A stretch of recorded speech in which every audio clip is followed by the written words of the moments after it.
yours.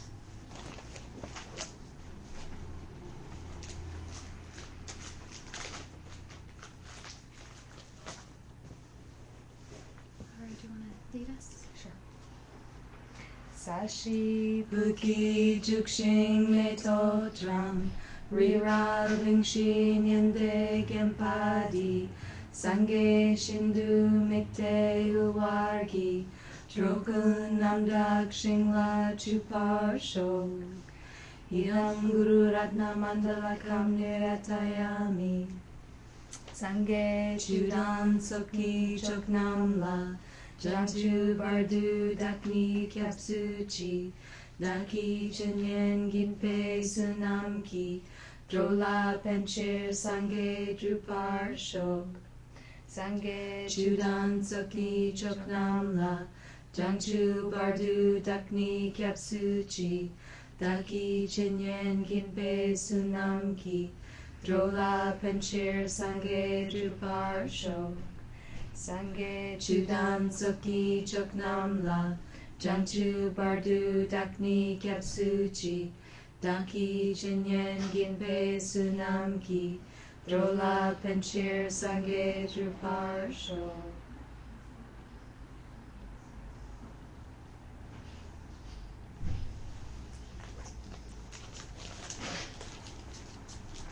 I'm hearing voices. Is she on the phone or is there someone else?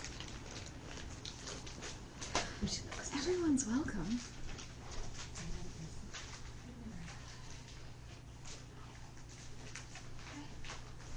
There's someone else. Okay.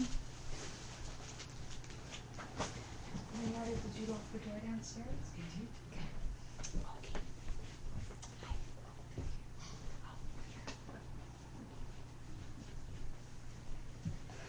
So we are just over the halfway mark for Asian Classics Institute ACI Course 11 class. We're in class 6 today.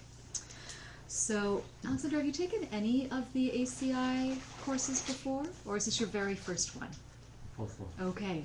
Well, thank you for dropping in. What is ACI? Thank you. It's the Asian Classics Institute curriculum of Tibetan Buddhist philosophy, and it's a series of courses. Hello. Welcome. Are you familiar with the ACI curriculum? Okay, well, your timing is great because I'm just about to explain. So, have you found the website before? Are you familiar with Geshe Michael's formal Buddhist classes? No. Okay.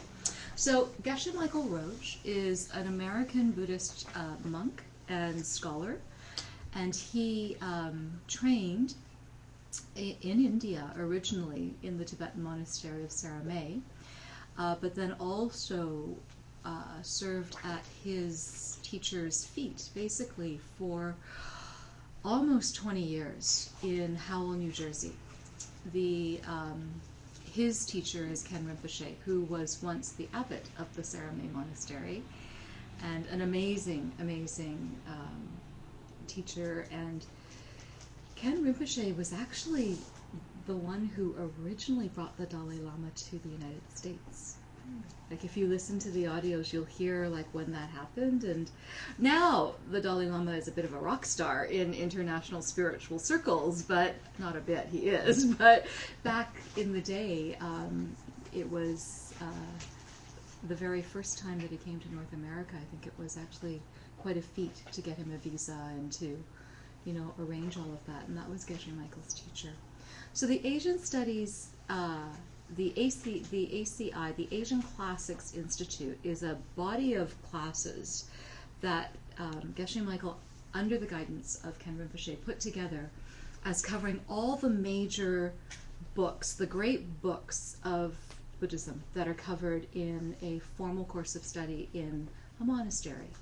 And not only that, but all of the key material that you would need to be familiar with to become a geshe. So you actually don't become a geshe until you're a monk first for a good 15, 20 years. And then if you qualify, if you win the debates and you qualify, then you can go on to get your geshe degree, which is like a doctorate in Buddhist philosophy.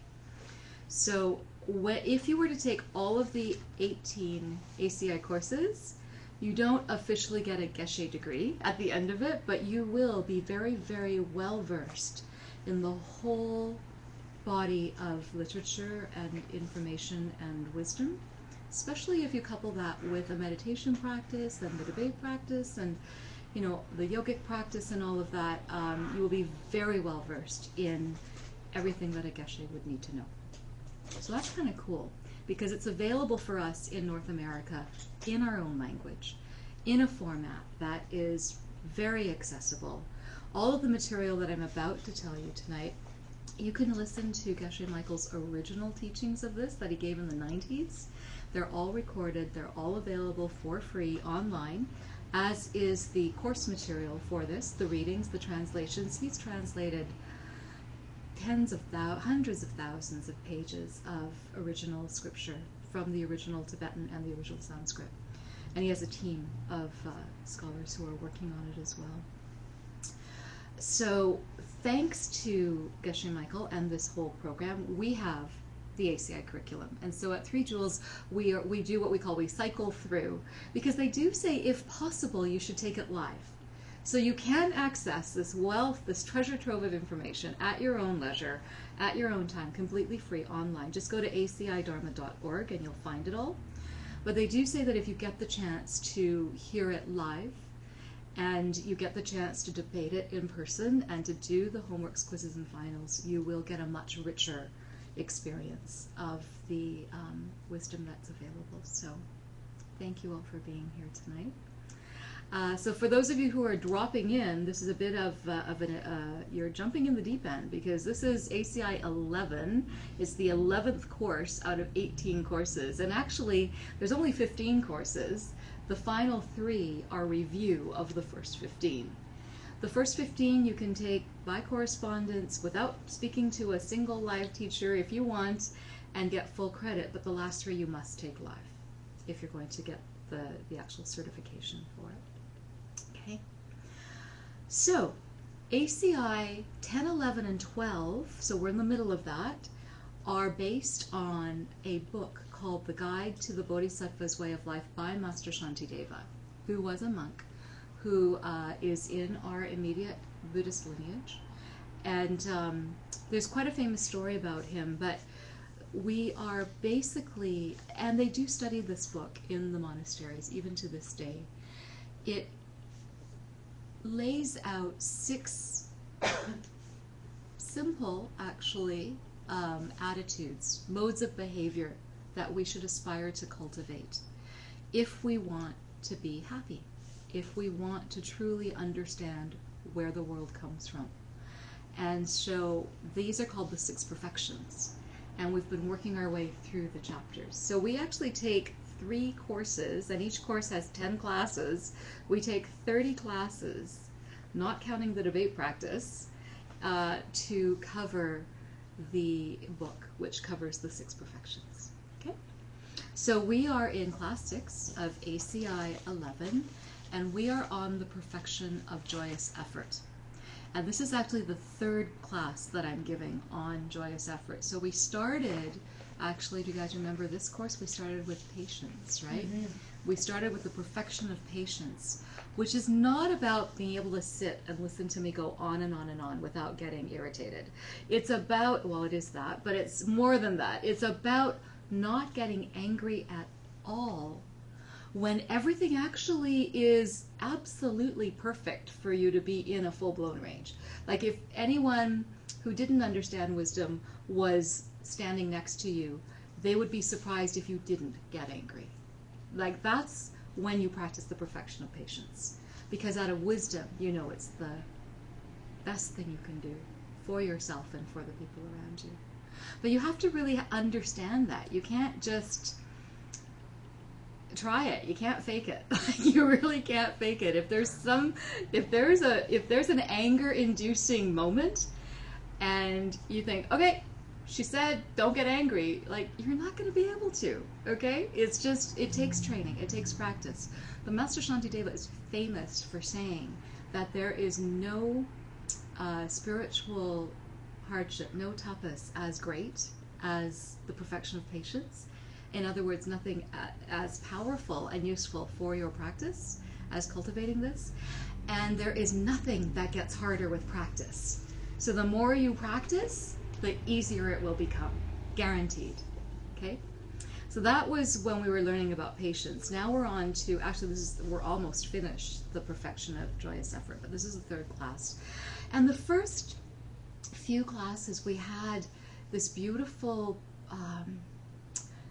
remember the first 3 classes? We got to do it almost in meditation because the translations had been done well in advance. And Geshe-la is very much a master of languages, so when he translates, it's very beautifully poetic. And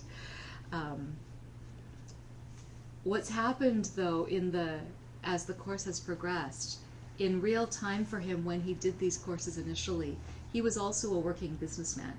He was a vice president in a diamond business in New York, and his work was getting very demanding on his time. He was also going back and forth to India a lot, and was also actually preparing for his Geshe debates too. So the man had a lot on his plate, right? And if you do listen to these audios, which I highly recommend listening to after you've come to the live class, they say don't listen ahead, because when you do come to class, then a part of your brain is going to go, I know, and it's not really going to listen, okay? So, but if you do listen to it after, which I highly recommend, you'll find that in these, as these classes go, Geshe-la explains that he didn't have time to translate any of this. So he's actually translating on the spot. He's delivering this class and he's giving you the translation from the Tibetan scripture as he's teaching it. Those of you who have been with me for a while, I do this every time, but I apologize in advance for my horrible Tibetan. I do not actually have the correct pronunciation. I will tell you off the bat. I am going to be reciting off of a transliteration. So that's another reason for listening to Geshe Michael's audio afterwards, because he says it in this exquisite accent and, you know, with the proper cadence and all of that. But it's still a blessing to try. So we will try. So I don't have the exquisite sort of poetic contemplations for you anymore, but we are going to go through we're going to plant some Tibetan seeds, because I'm hoping some of you are way better than me in Tibetan, and because my teacher's goals are that we do train some translators in this little Sangha too, so it's good, so we're going to try that today instead. Were you here for the when we actually read the verses and you got to close your eyes and listen? Yeah. Yes. So we're moving on to a more rigorous translation form from there, but it'll be equally beautiful. So last time when we were talking about spiritual efforts, Master Shantideva had, where we left off was we were talking about, by the way, those of you who have been coming to class, the definition of effort. Do you guys remember? The definition from the Guide to the Bodhisattva's Way of Life. What is effort? Taking joy in doing good. Yes, taking joy in doing good. Or in a more colloquial term, saying having a good time doing good things. Okay, that is the definition. So the definition of effort in the perfection of effort is not about simply working hard. It doesn't mean that sometimes we do have to work hard for the pursuit of the perfection of effort, but it's not the perfection if you're not getting some joy out of that. Okay? So just working hard for the sake of working hard isn't the perfection of effort. So in that, Master Shantideva was just describing to us last time the difficulties that will inevitably arise, the hard things that we have to face when we are on our spiritual journey. I mean, there's hard things we have to face even if you don't know you're on a spiritual journey, but, you know, there are definitely, if you are in pursuit of spiritual happiness, there will definitely be obstacles. At this point, he talks about very famous bodhisattvas of the past, like Arya Nagarjuna. Has anyone not heard of Arya Nagarjuna? You all know? I'm not sure. Okay. He's sometimes called the second Buddha. Okay. He is a very famous Buddhist sage who, again, lived in our world as we know it. He's not a deity or something that we're hearing myths about. And he is famous for having really cleaned up Buddhism in Tibet. There's a number of scholars who have done that. Jetsun Kappa, who is the father of our lineage, the father of the lineage of the Dalai Lama, is also famous for doing that. So it does say that throughout time there have been moments where the practice or the philosophy has gotten a little corrupted, and so these amazing people crop up who clean it up, who bring clarity, like they basically clean up any misunderstandings and shine light on what the true essence is that is important to carry on. So Arya Nagarjuna was one of these, and he is famous for really, really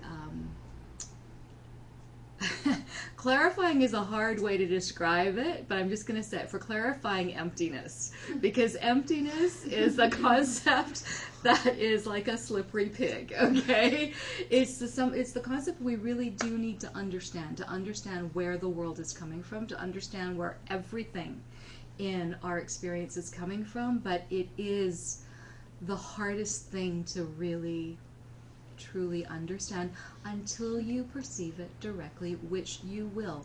Everyone in this room, if you haven't already, will one day see emptiness directly.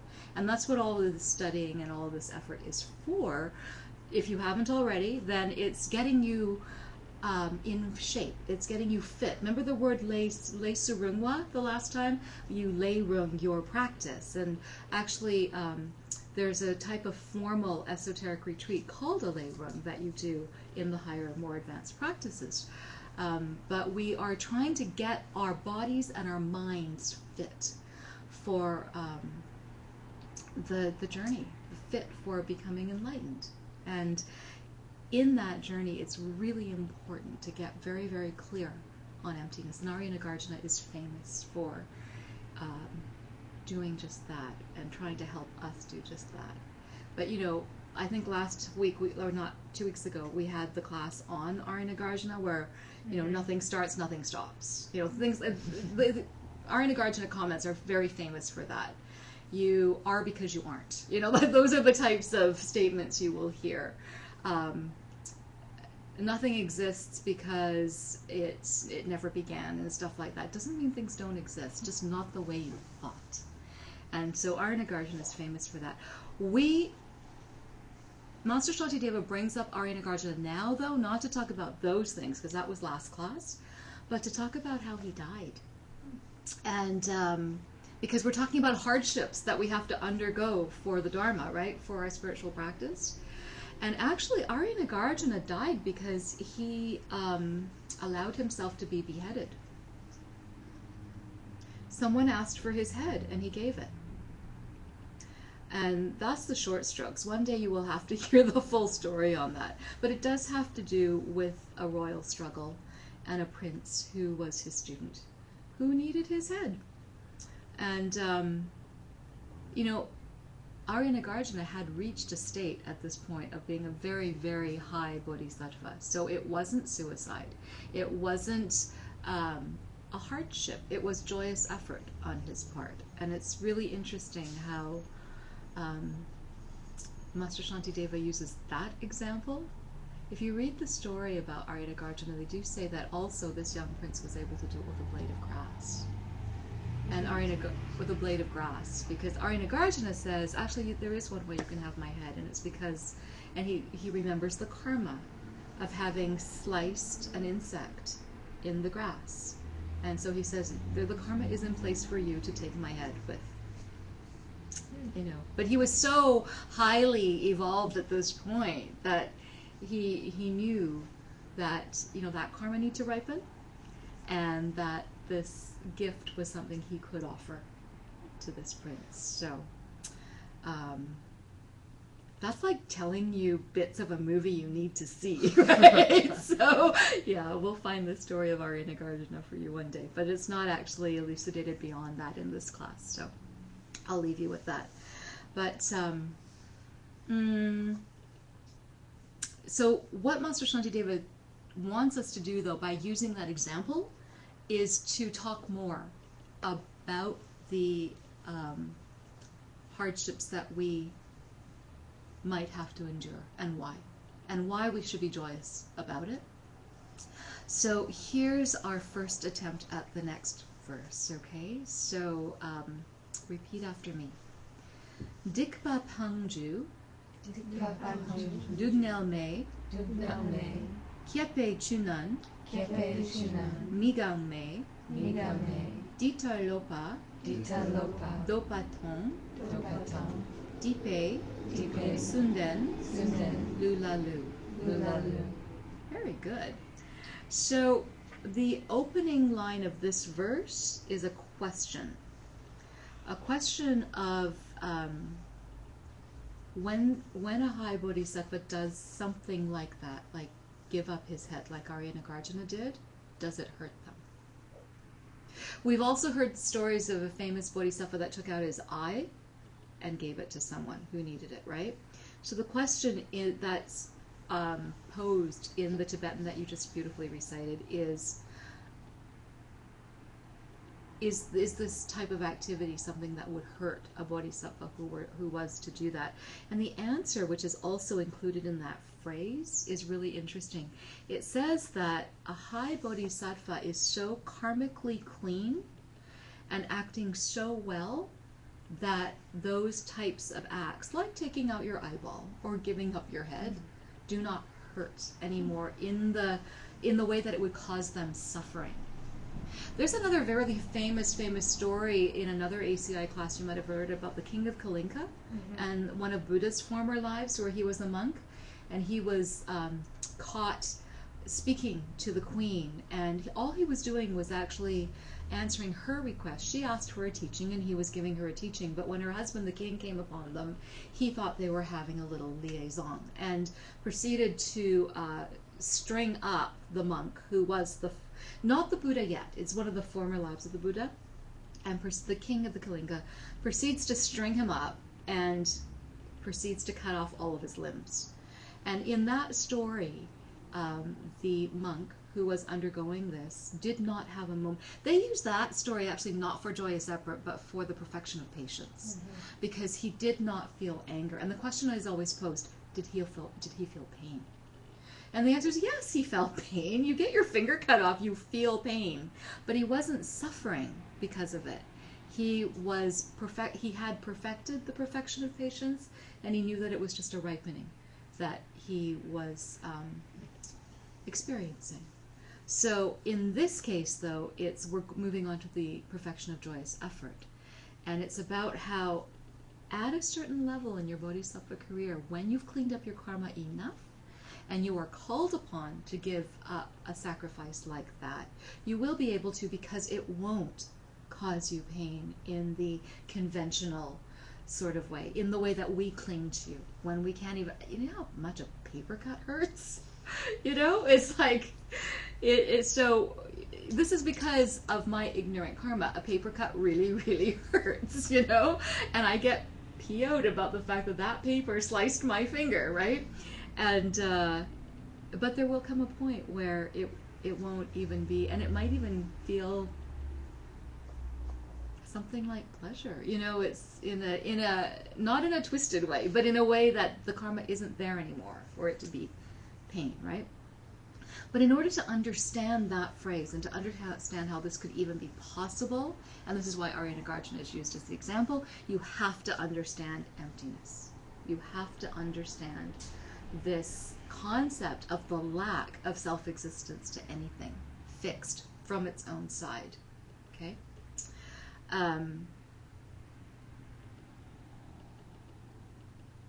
Because how you see this room, how you see your life, how you see this city of Vancouver that you walk through, however you see it, is coming from your seeds that you planted, and it's coming from this realm of emptiness. Because of emptiness, it's appearing a certain way to you. But if you changed those seeds, this very same data could be an absolute exquisite Buddha paradise for you right here, right now. Okay? And the only reason it isn't, if it isn't for you, isn't because you're a bad Buddhist. It isn't because you aren't wishing hard enough for it. It's just because those seeds haven't ripened yet. And you need to plant them. You need to plant more of them. You need to perpetuate the virtue and clean up the non-virtue, right? And in this process, the joy in doing that, the joy in making the effort to do that is really, really important. Really, the only thing that's, if you're unhappy about anything, say, in the city of Vancouver, like the weather was kind of weird today. I don't know if you noticed, but you know, over the past few days, like some moments it's pouring rain, and if you're caught without an umbrella, that might be a little uncomfortable. And then other times, you know, like here I had an umbrella, I was okay in the pouring rain, and then I had to go a meeting, and the sun came out, and I'm walking around with this umbrella that's now unwieldy, and you know, so, but whether that was an obstacle or whether it was a paradise, because I had the perfect implement when I needed it, and you know, it was not in my way when it wasn't, is really depending on the seeds that were ripening for me. And the only thing that's preventing me from seeing that as a complete paradise out there is actually not any major big bad thing that I may have done. Actually, it's the accumulation of wimpy small bad karmas. Okay? So it's low-level, constant, puny, wimpy, bad karmas, like getting irritated at people as we walk down the street. That then grows to the collective energy of you having an unpleasant experience about your world. So in order to change our reality, it really is about changing your... See, words are so...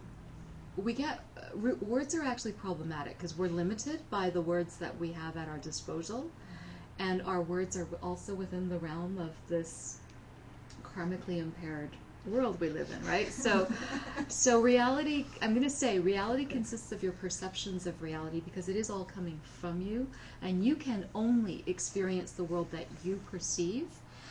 But I caution when I say that, because when you think, well, it's all my it's all in my mind, it's all a perception, then I can just see things a different way. It's not quite as easy as that, right? Like, it actually is as basic as that, but your perception, because your perception is your reality.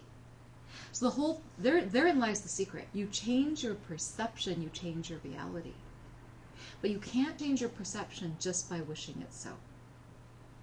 You can fake it till you make it, but in the moment that you're faking it, your reality is still going to kind of suck, right? So your perception of Vancouver as a paradise isn't going to just happen in one day. It will be the gradual...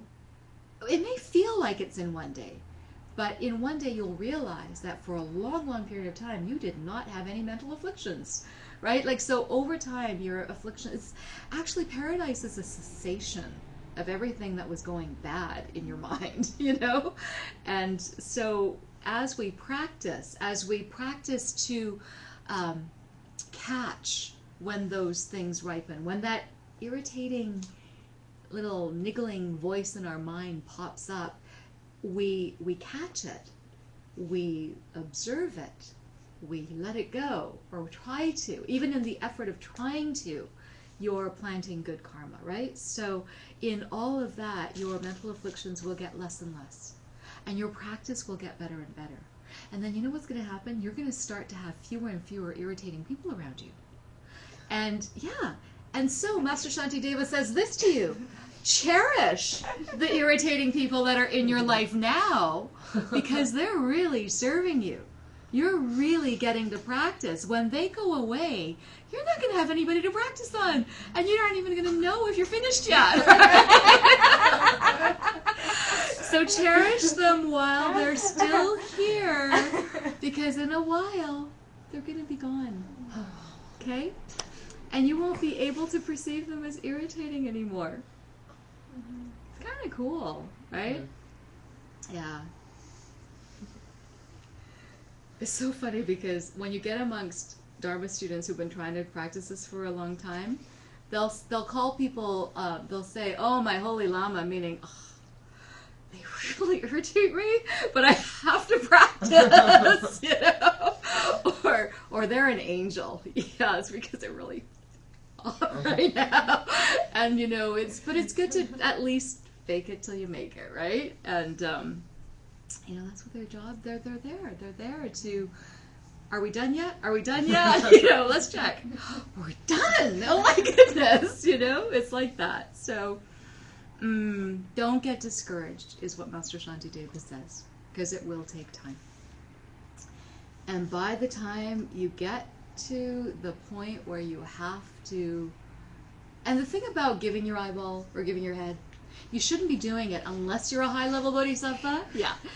You shouldn't be doing it until you're ready. But when you're ready, and if you are the last resort, then you must. And by the time that happens, you will be so clean clear that it will be your honor. It will be the thing that takes you over. You know, like so. But don't do it until. You know?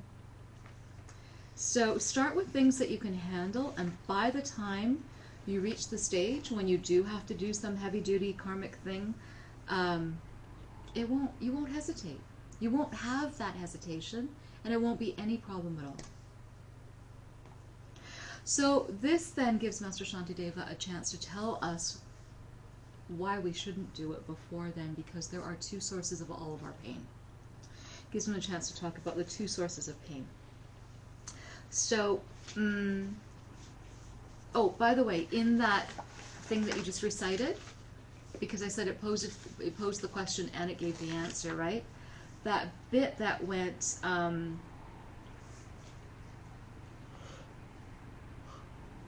the first part, the Dikpa Pangju Duknao Me, translates literally to "they have slowly given up all their bad karma." And the next line, the Kepe Junna Miga Me, means because they've given up all of their bad karma, they have become wise and they no longer experience mental suffering. Okay? And so it wouldn't make them sad to give up an eye or anything like that. They wouldn't feel like they've given up anything. And so this gives him the Master Shantideva the opportunity to tell us the two sources of pain, because it's the opposite of those things, right? It's the opposite of having cleaned up all their karma, and it's the opposite of having wisdom. So here are the two things that cause all of our mental and physical suffering, okay? The first one, say Gansak, Gidak, Dung, Dakir, Shemba. Gansak is a person. Remember in an earlier class we talked about a duck? Remember those two deities that created the world? Yeah, a duck was one of them. It means self-existence. It means the self-existence of a person. Dung means and Dakir means to the thing that belongs to a self-existent person. So that whole thing translates to, so that Gansak Gidak Dung Dakir Shemba translates to believe in a self-existent me or mine. So, so this is the first cause of our suffering, to believe that we exist self-existently, independently from our own side, and that anything about us, like the mine, right, the me and mine, we get very, very closed, and we draw a line around that, and we identify it as a self-existent thing.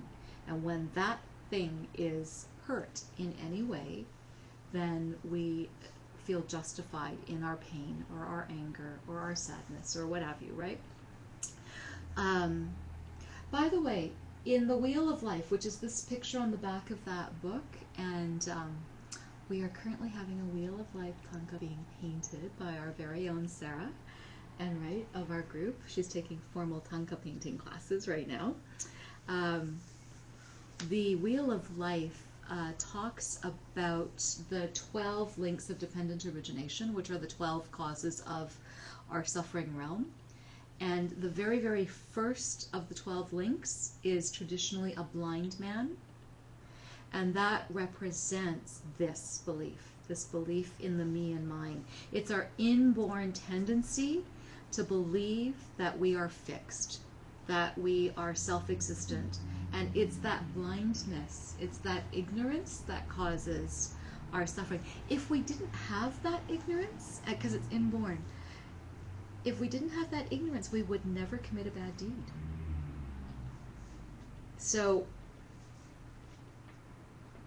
and if you didn't have a mental affliction, which is what a bad deed brings about, you would not have suffering. It would be impossible to experience it. Okay. The second one, say sokchu, soki, dikpa. And sokchu means like cutting life, killing a living being.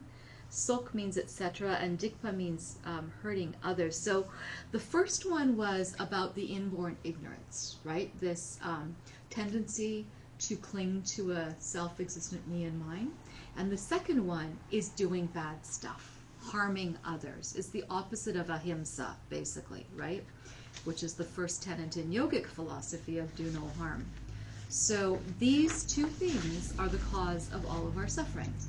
This belief in a self-existence and the fact that we do bad stuff, okay? So, this actually gives Geshe-la a chance to talk about the real causes of stopping suffering. For example, if you're sick, you think that if you go to the doctor will stop your suffering, right? If you have a headache, take an aspirin to get rid of the aspirin. And usually that aspirin one is taught actually as an example of teaching us emptiness. And the way that goes is that does an aspirin cure a headache 100% of the time? And the answer is no. Because sometimes you can take an aspirin and your headache will be cured. Other times you can take 5 aspirins and your headache is still throbbing. And sometimes people are allergic to aspirin and can't take it at all, right? So aspirin is not the cure for a headache, because if it were, it would work 100% every single time to every being that took it. Okay? And, but that's the way it's used to explain emptiness. But the example here is actually saying that if you go to a doctor and they cure you, or you take the aspirin and it fixes your headache, it's because you stopped those two things. You stopped your tendency to see things as self-existence, and you eliminated the bad deed that would have caused, right? Like the fact that you're experiencing illness or a headache is the ripening of a bad deed. Like the cause of dying is actually having harmed others. Well, they say that the cause of dying is being born, but the fact that you were born in samsara is because you harmed others, right, in the past. So, you know, if you take it to its logical conclusion. So if you at a certain point stopped doing the thing that would have brought you, you know, in the Yoga Sutras they say you can stop the pain that's coming to you. That's what they're talking about. If you stop if you stop those two things, if you stop seeing things as self-existence and you stop hurting other people, then you have the karma in place for the cure to work. Because they're just delivery systems. The doctor is the delivery system. The medicine is the delivery system. But whether it works or not depends on you, right? Depends on whether you have created the garden in which that wellness to ripen, right? So if you want to be healthy, learn about those two and learn how to stop them. If you want to be wealthy, learn about those two and learn how to stop them. If you want to be ecstatically, blissfully in love all the time, learn about those two and learn how to stop them.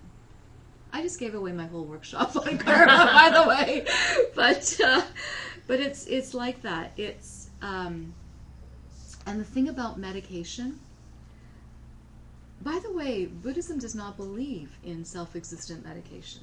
We do believe in medication. We believe in empty medication. Because if it works, if you have the projection of the medicine working, that's the result of your good seeds. And if it doesn't, then it's the result of your not so good seeds, right? Your bad seeds. But it's still all of your projection. So if you want medicine to work, which it could work, you have to be kind to others and stop seeing things as self-existent. Sounds logical, that's the bottom line, but way easier said than done. And that's why we keep coming at it in all of these different ways. I want to be healthy? Be good to other people. Learn what emptiness is.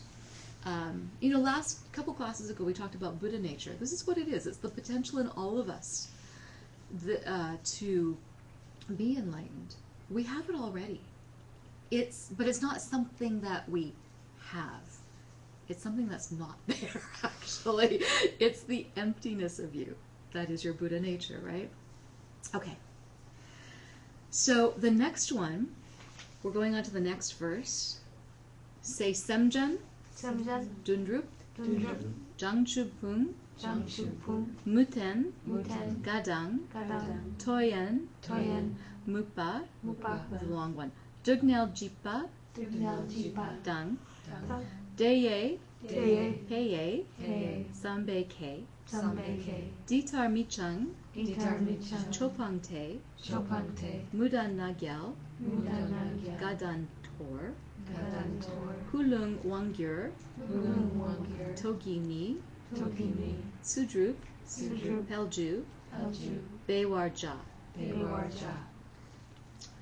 All of that is talking about the four forces. It's not the four forces you think you know. When we hear about the four forces, we think about the four forces of karmic purification, right? Yeah. Which are, it's really good to know this because we have deep, dark pockets of bad karma if we have any unhappiness in our life at all, from low-grade irritation to full-on disasters, right? So if you start to study the true causes of things, the whole karmic correlation thing, this gets really fascinating. The thing to do is to plant the good seeds, but then also work to purify the bad, to like pull out the weeds, so to speak, right? And to do that, there is something called the four forces. So first you have to really reassert your foundation of wisdom, like your understanding to the best of your ability of real causes and emptiness, right? This whole karma and wisdom thing that we're talking about. Then you have to actually, they say, it's like a confession. Like you actually regret what it is that you know you've either done or that's brought you this thing. And then you restrain yourself from repeating that action.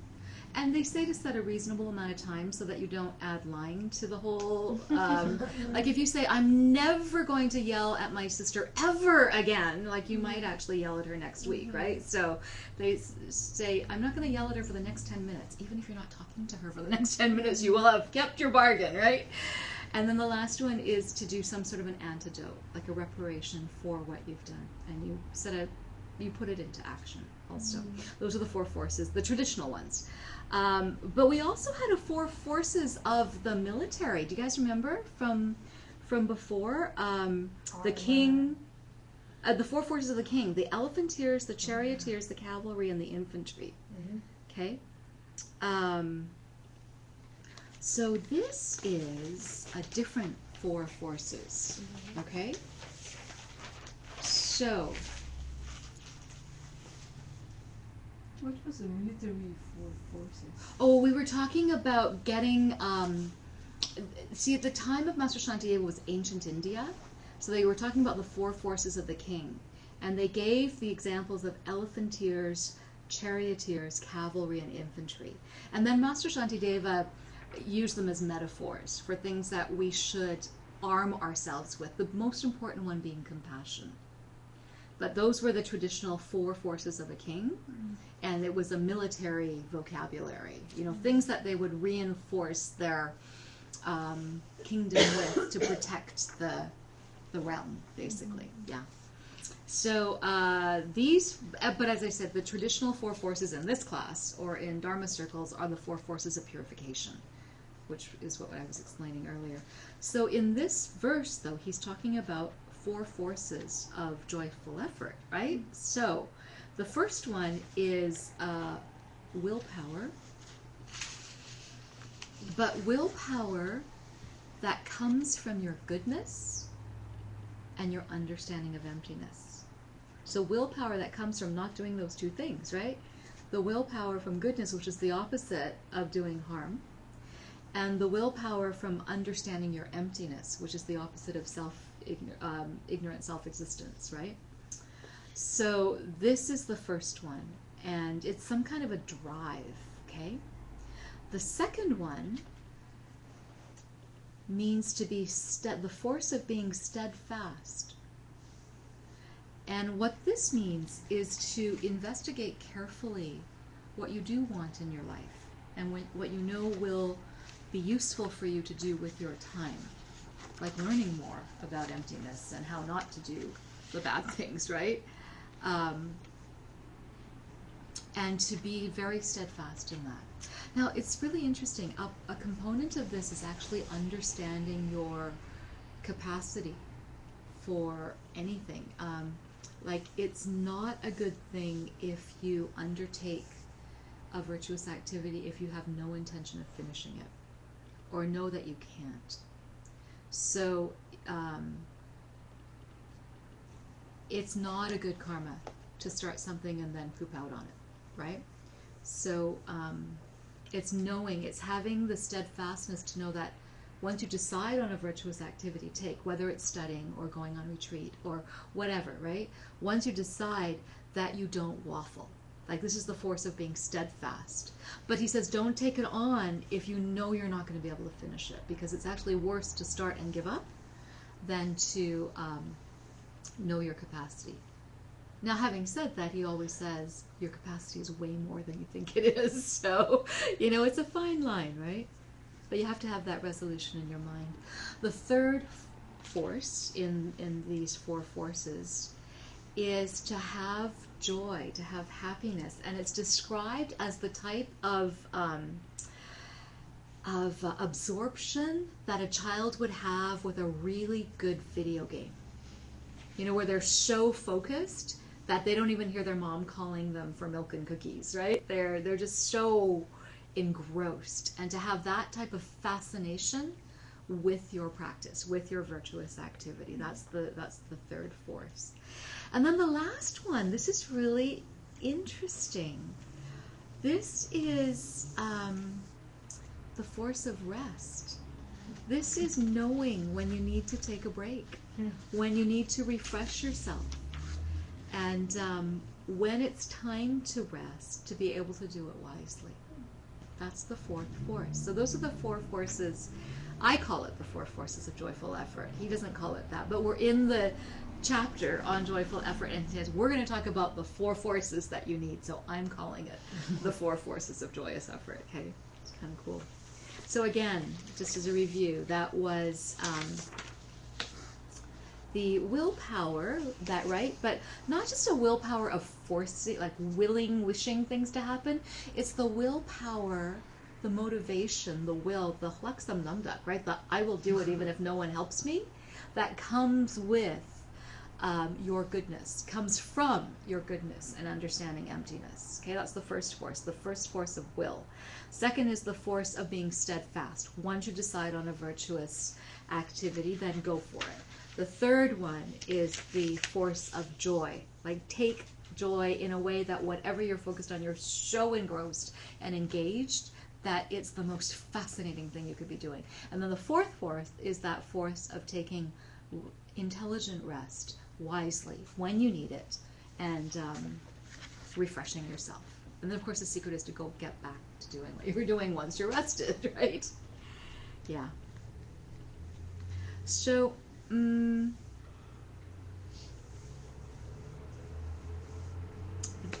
Master Shantideva switches gears a little here. And he starts talking about a sutra called the Dorje Gyaltsen Gi Do. Dorje, some of you may have heard. If you've ever been to Kirtan, we sing about Dorje. It's diamond.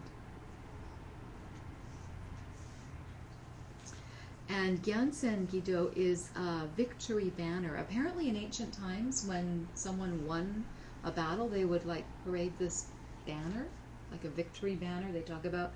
So it's the diamond victory banner is the name of this particular sutra. And in it they explain a concept that Master Shantideva wants to clarify. They explain a concept called Nagyal. Say Nagyal. Nagyal. Nagyal is a Tibetan word that means pride. And there is a good form of pride and there is a bad form of pride.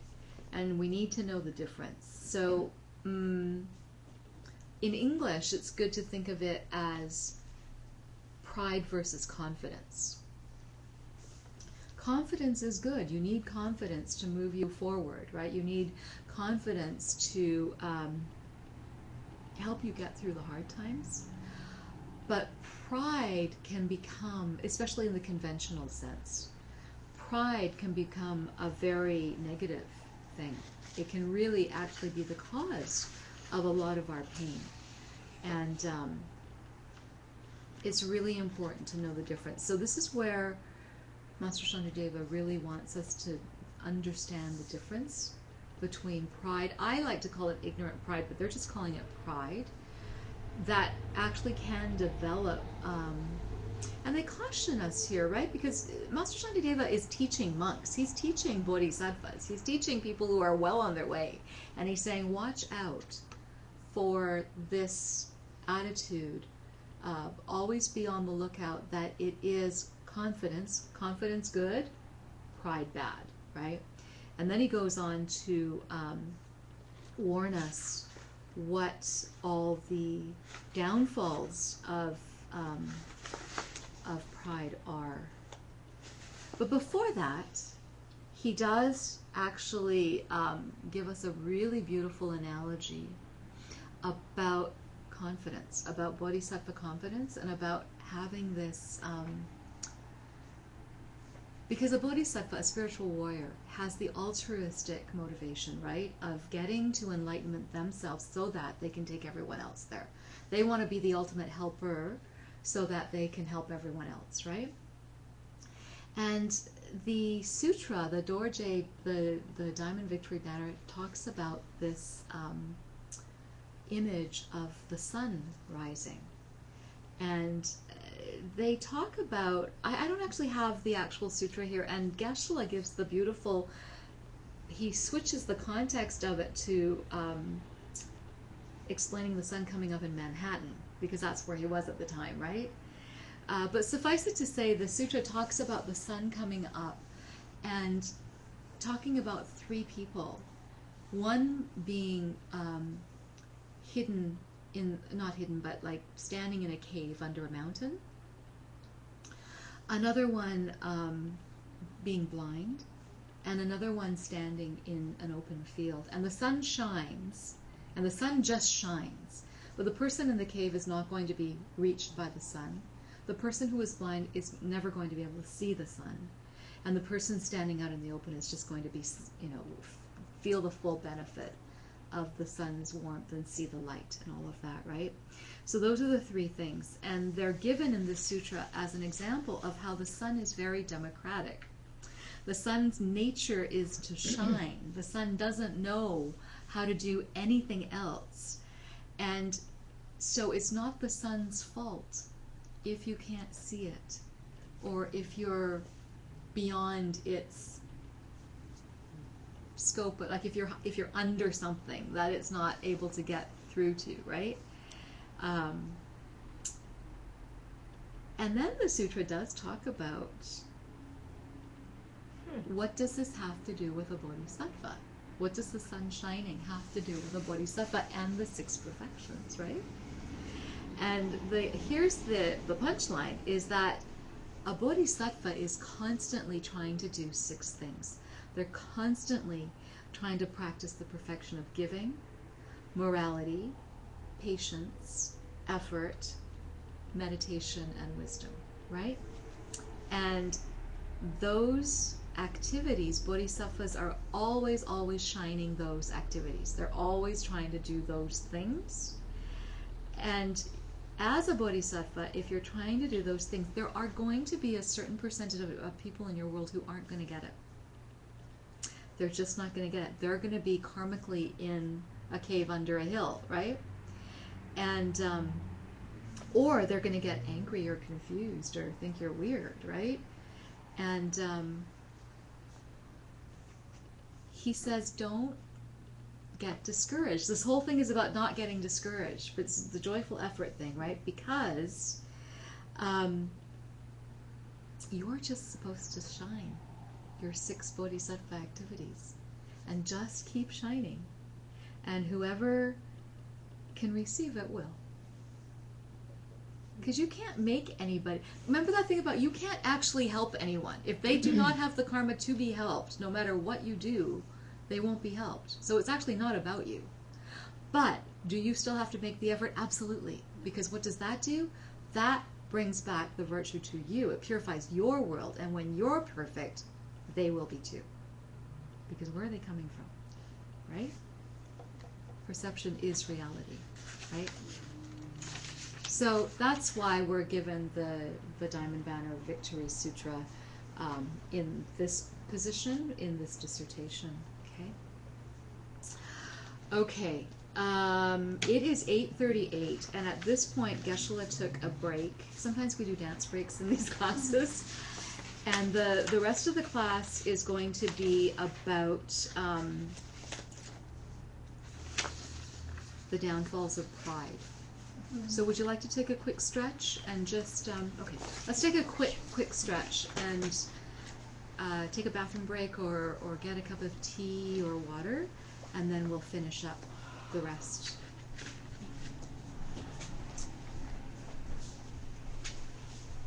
And Alexander, if you have any questions, you're welcome to ask them during the break.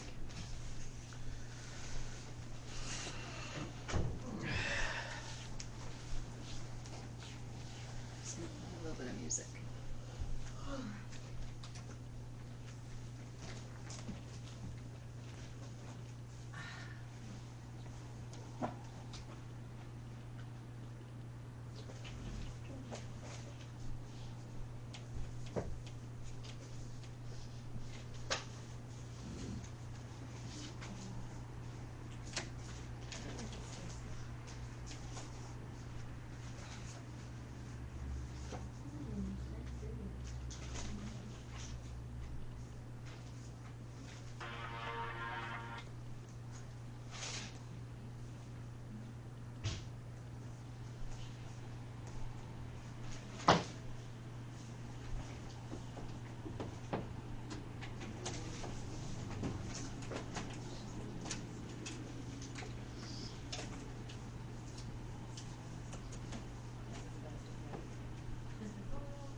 Oh, no, these are from here. Yeah, these are mine. Temple by temple.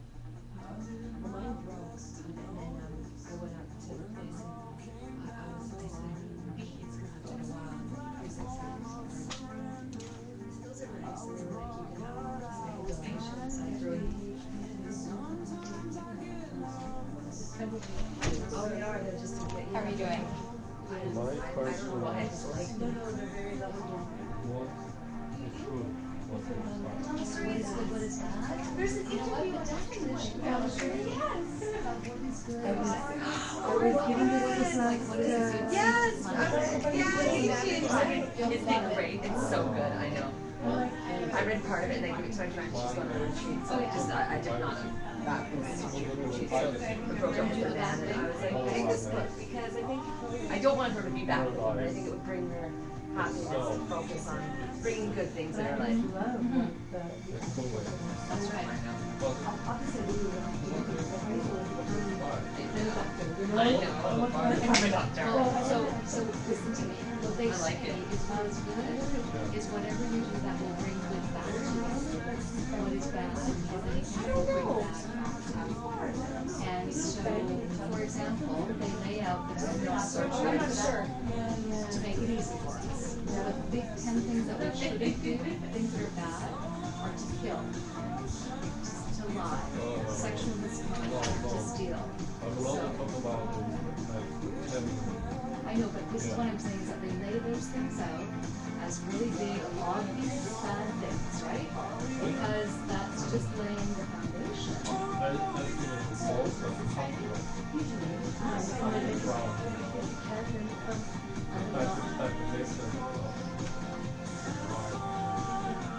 Actually, most conflict comes from people not understanding ideas.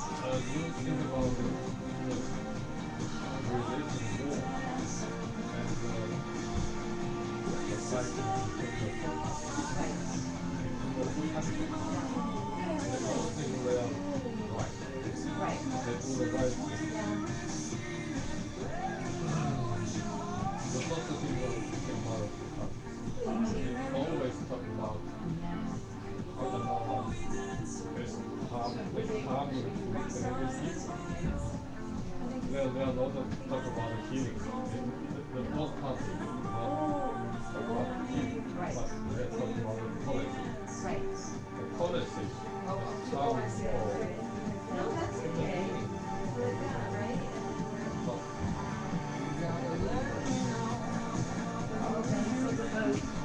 So, I mean, the rule is what comes from respect. It's not content. It comes from what right, what is wrong. You sound like you know the answer. What do you think? You think about the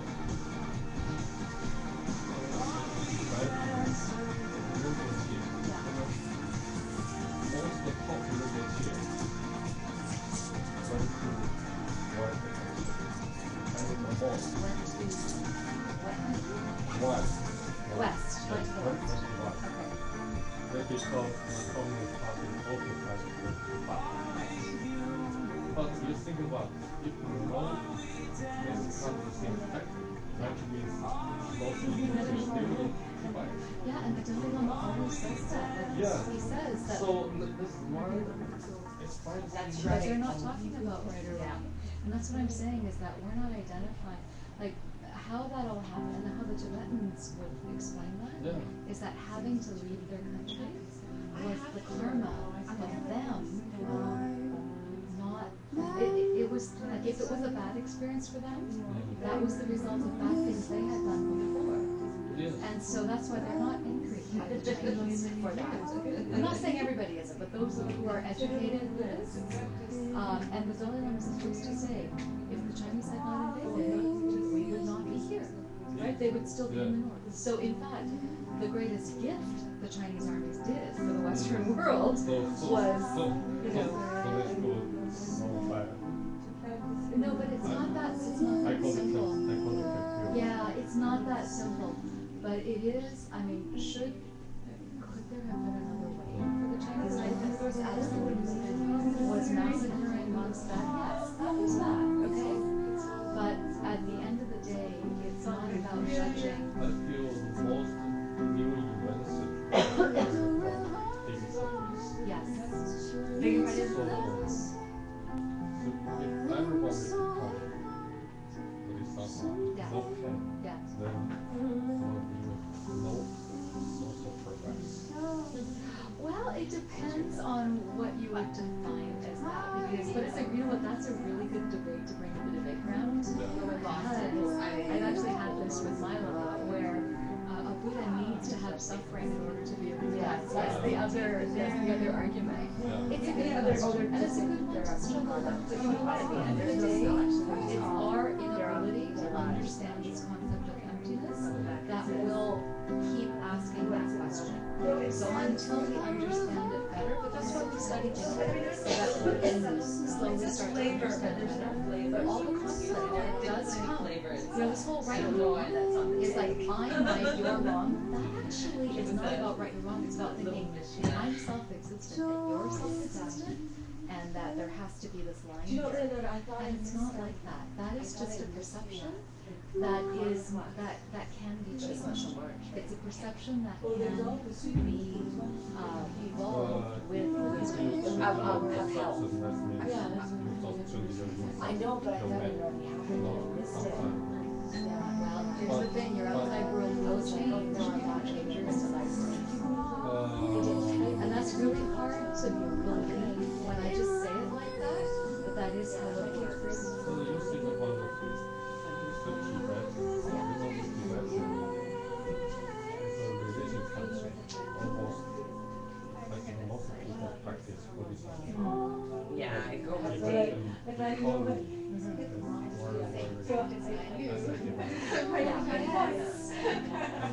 I've changed my perspective. I'm a good singer. It is your choice. Well, I mean, it is the choice you made, but definitely that's the whole idea is Also to. think about Oh no, that was one thousand years ago. it's totally Society is much very slow. What's your point? My point is, if I think about it, you know, most of these people Okay, now we're talking about philosophies, and that's actually not what we teach. It's that is a different philosophy, and that's really fascinating. So yes, you should come to debate. Absolutely, because that's a good time to talk about. They're good questions. Really, really good questions.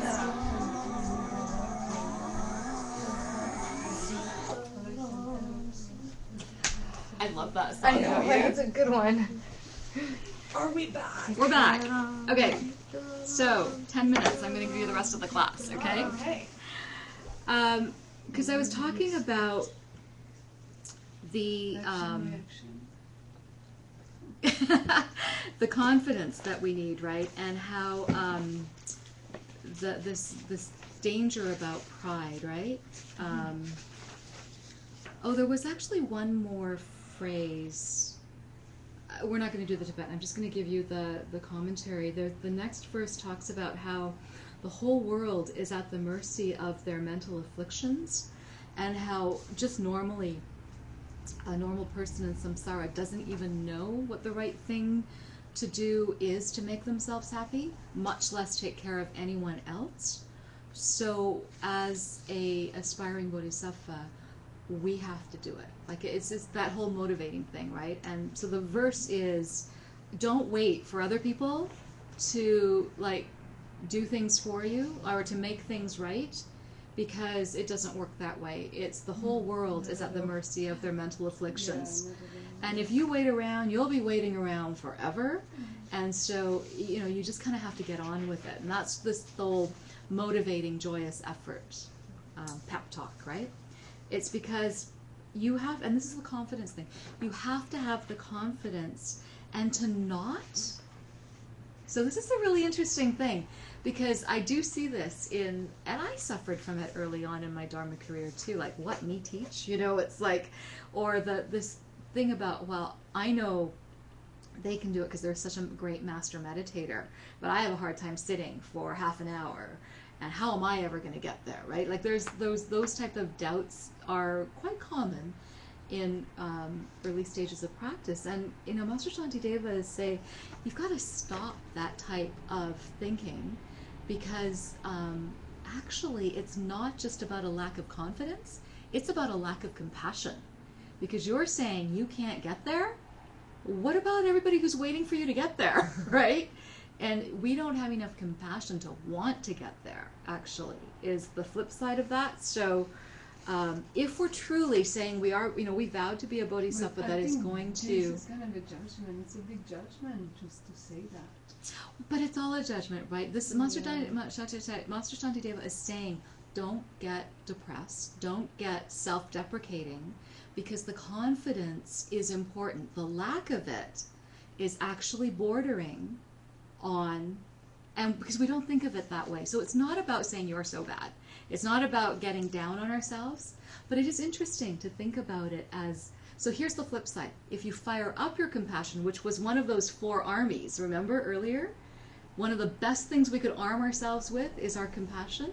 If you fire that up, then by logical, by association, your confidence, not pride, but your healthy confidence will follow. That might be an easier way to understand it, because yes, the other way can sound like a judgment. So it's, but sometimes the teachings are taught in ways that aren't necessarily pleasant, because it's to wake us up. So it depends how it's done. Exactly. Yeah. Exactly. Okay. And there's different methods for different people, right? Yeah, exactly. So back to the pride thing. He says, have confidence, but don't let it degenerate into pride. And because karmically, here's what happens. Karmically, if you have pride, and we're talking about the ignorant pride, it inevitably must force you down to lose all the qualities that you think you're proud of. If you're proud long enough about some quality about yourself, that very pride will destroy it. So these are the downfalls of arrogant pride. The first one is that it actually will take you to one of the 3 lower realms after you die. That's just like a karmic correlation. Second one is that it will ruin your happiness, even in this life. The third one is that it will start to affect your material prosperity, your ability to make money. Fourth one is that it will create your suffering, your samsaric experience. On the job, karmically, with the result of pride is that you're never in control. You will always be reporting to someone who never gives you any, you don't have control over what it is that you can do. And this is interesting because you don't have to be the top person to be in control of what you do, right? Like, it doesn't mean that anyone who's not a CEO doesn't have this. Like, that's not what I'm saying. You can be the CEO and still have this problem because you may not, you may have to report to a board that watches your every single move or something, right? So, but karmically, someone else will always have power over you. And, it gets worse. You will get stupid intellectually. Actually, pride, like arrogant pride, is the cause for, if you have it long enough, your spiritual intelligence will deteriorate. And you will also physically appear less and less attractive to people. So there's not a lot of good things about arrogant pride, right? It's pretty common sense. So they do say that you have to distinguish pride from confidence, and definitely have confidence in your practice, which actually means you have the determination and the guts to get through the hard times. Okay.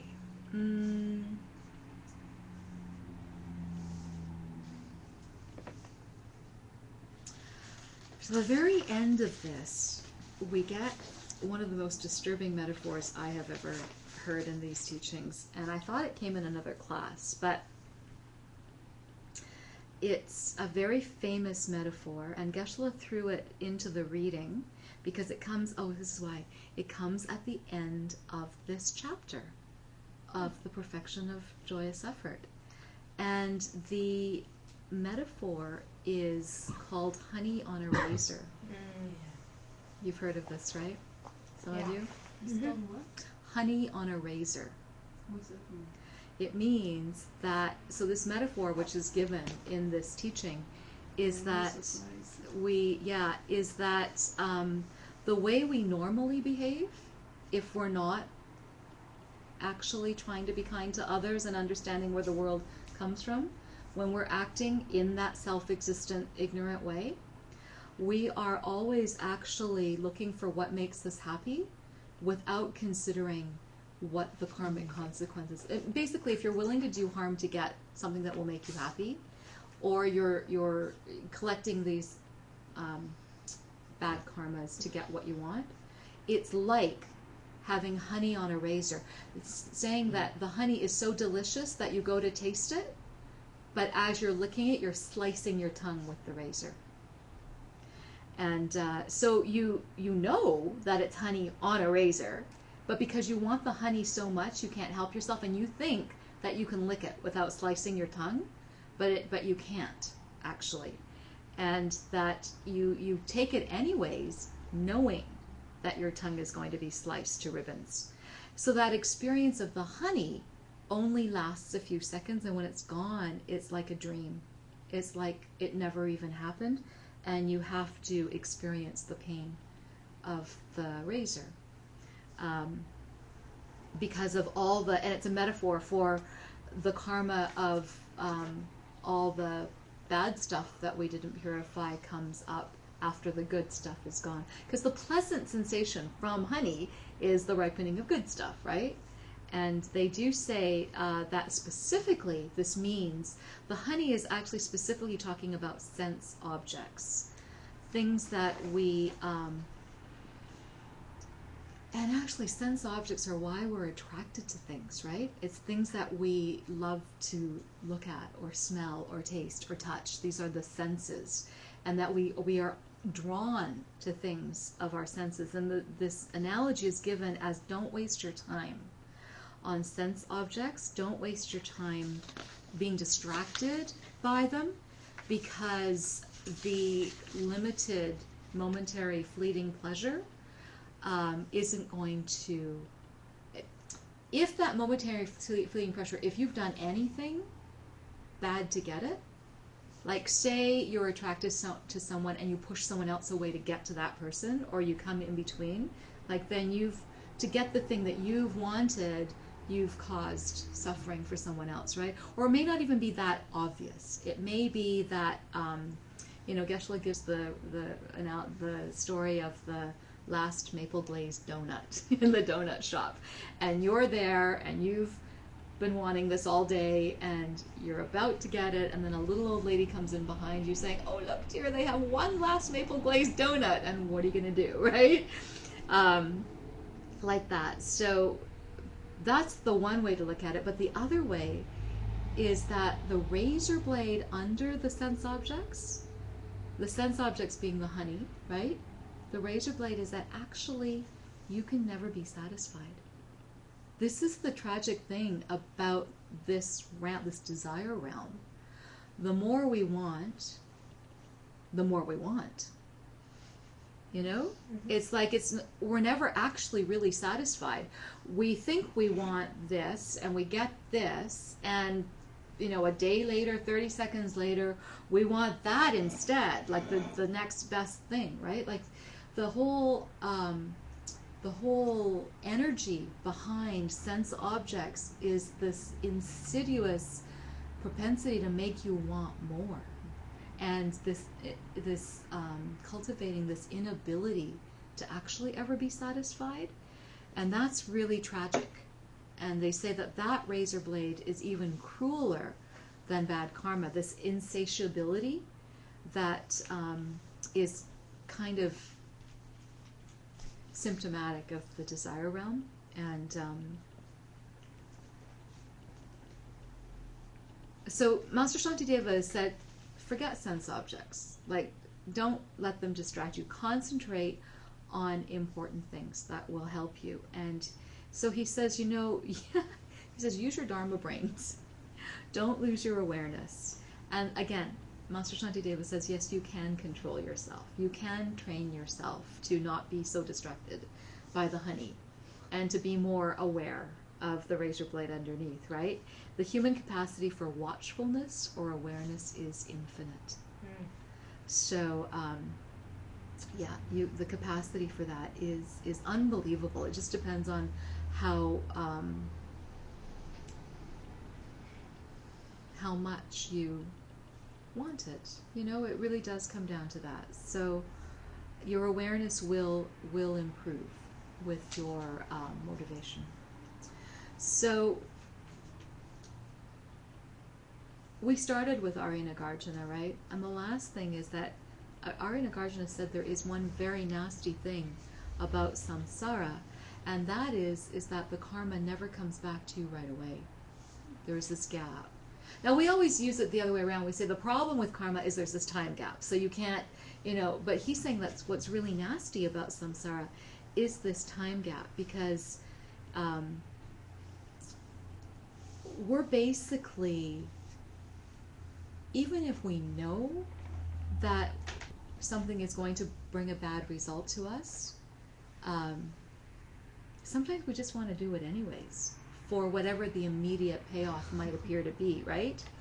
And so he says, because it doesn't come, Luther's famous for this. He says, if you saw a bug on the ground and you stepped like a cockroach or something, and you stepped on one leg and your arm immediately broke, you might do it one more time, but you wouldn't do it very much more, right?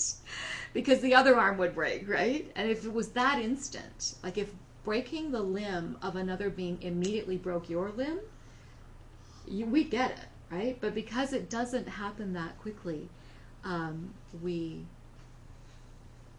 are distracted by sense objects and things like that. So that's the other thing, is that keep awareness, keep the watchfulness and awareness up, because that is what will help you with all of this. Okay, so that was kind of a heavy-duty class, especially for those of you who dropped in. But thank you for hanging in there. So we'll just close with some.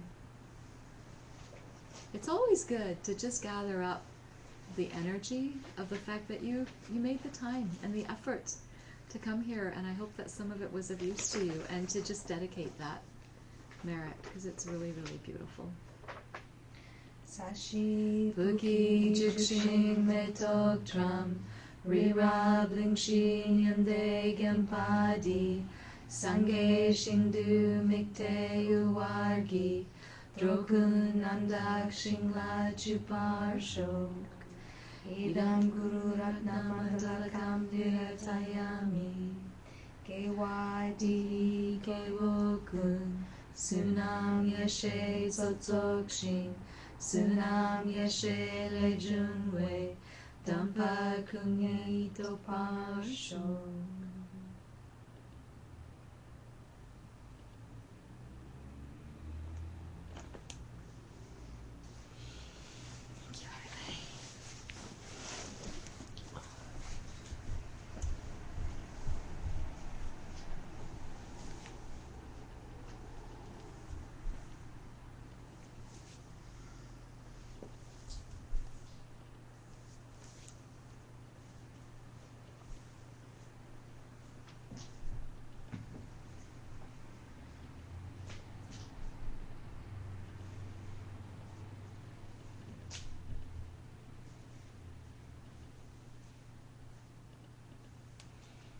Thank you. Thank you. So if anyone's interested in doing the readings, the quizzes and the homeworks, it's all available free on